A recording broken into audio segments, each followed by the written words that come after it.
अतिशय उत्तम पद्धतीनं आपली जी भाषणं आहेत ती भाषणं करतात.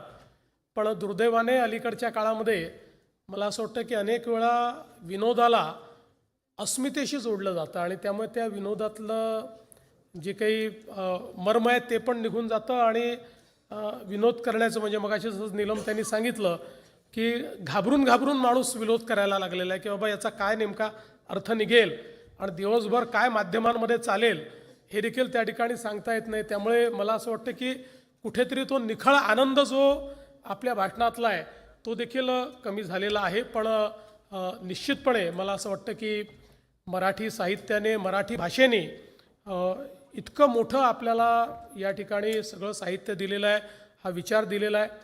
आणि आपण जर इतिहास देखील बघितला तर मराठीच्या संदर्भात खऱ्या अर्थानं छत्रपती शिवरायांनी आपल्याला स्वभाषेचा अभिमान शिकवला आणि ज्यावेळी छत्रपती शिवरायांनी राज्यकारभार चालवला त्यावेळी आपली मराठी भाषा ही शुद्ध झाली पाहिजे याकरता त्यांनी शब्दकोश तयार केला आणि विशेषतः त्या काळात प्रशासन चालवण्याकरता जी मराठी भाषा होती त्या मराठी भाषेवर फारसीचं, अरबीचं आणि वेगवेगळ्या भाषांचं एक आक्रमण होतं आणि त्यामुळे अशी प्रदूषित झालेली मराठी भाषा ही पूर्णपणे शुद्ध करून त्या संदर्भात एक कोश निर्माण करून आणि छत्रपती शिवरायांनी प्रमाण भाषा काय आहे हे आपल्याला सांगितलं.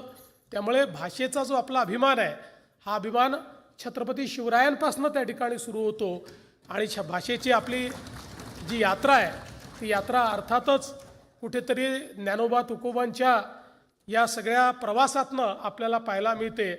आणि मला असं वाटतं की अगदी सुरुवातीच्या काळामध्ये लीळाचरित्र असेल किंवा वेगवेगळ्या प्रकारची जी काही वाङ्मय लिहिली गेली की ज्यांना आपण आद्य ग्रंथ म्हणून या ठिकाणी संबोधितो त्यातनं मराठी आपली किती अभिजात आहे हे आपल्याला पाहायला मिळतं.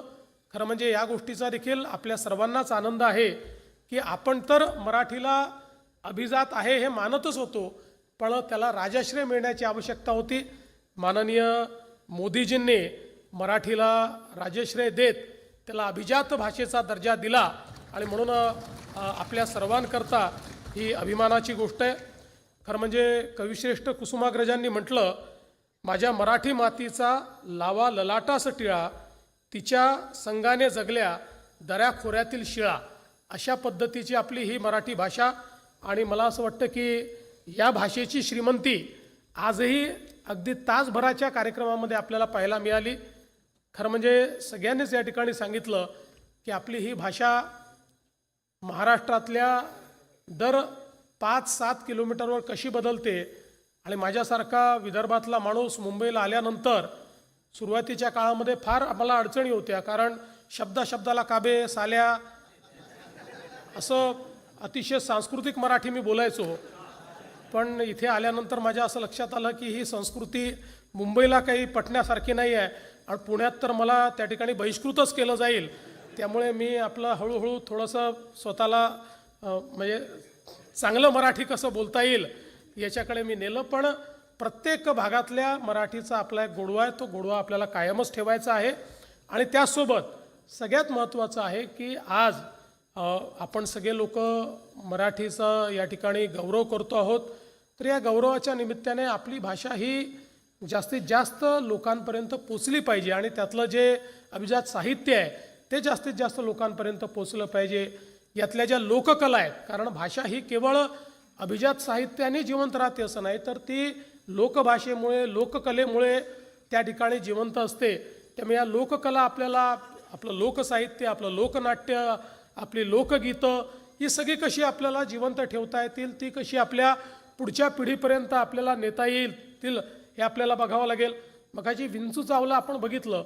आता विंचू चावला हा अभंग आहे एक प्रकारे, किंवा आपण जर बघितलं तर ते कसं अतिशय ज्याला आनंददायी गीत वाटतं किंवा वाटते, पण त्याच्यामधला जो काही भाव आहे त्याच्यातला जो अर्थ आहे तो मला असं वाटतं की कदाचित एखाद्या संताने जन्मभर आपल्याला एखादं प्रवचन सांगावं त्यातला अर्थ आपल्याला कळणार नाही कळणार मला माहीत नाही, पण तोच अर्थ एका विंचू चावला या गीतातनं आपल्याला त्या ठिकाणी समजतो आणि मनुष्याने कशा प्रकारे जगलं पाहिजे किंवा कुठल्या गोष्टींपासून दूर राहिलं पाहिजे हे सांगण्याचं काम विंचू चावलासारखं एक गीत या ठिकाणी करतं. आणि म्हणून मला असं वाटतं की या सगळ्या गोष्टी ज्या आहेत या आपल्या भाषेने दिलेली ही जी देणगी आहे ही आपण निश्चितपणे त्याचं संवर्धनही केलं पाहिजे आणि ती पुढच्या पिढीपर्यंतही नेली पाहिजे.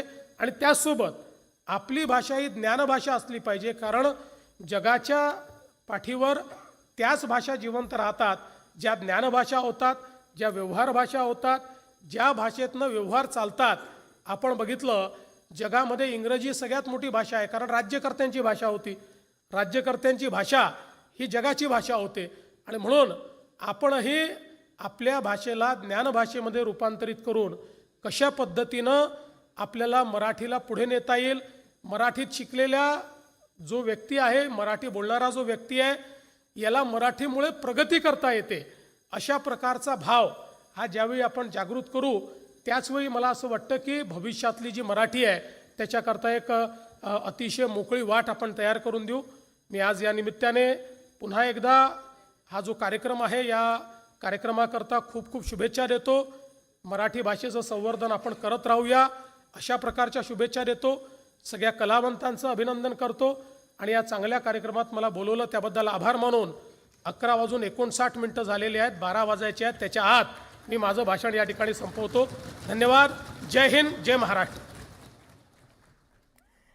तर विधान भवनात मराठी भाषा गौरव दिनानिमित्त विशेष कार्यक्रम आयोजित करण्यात आला आणि त्याच कार्यक्रमात मुख्यमंत्री देवेंद्र फडणवीस बोलत होते.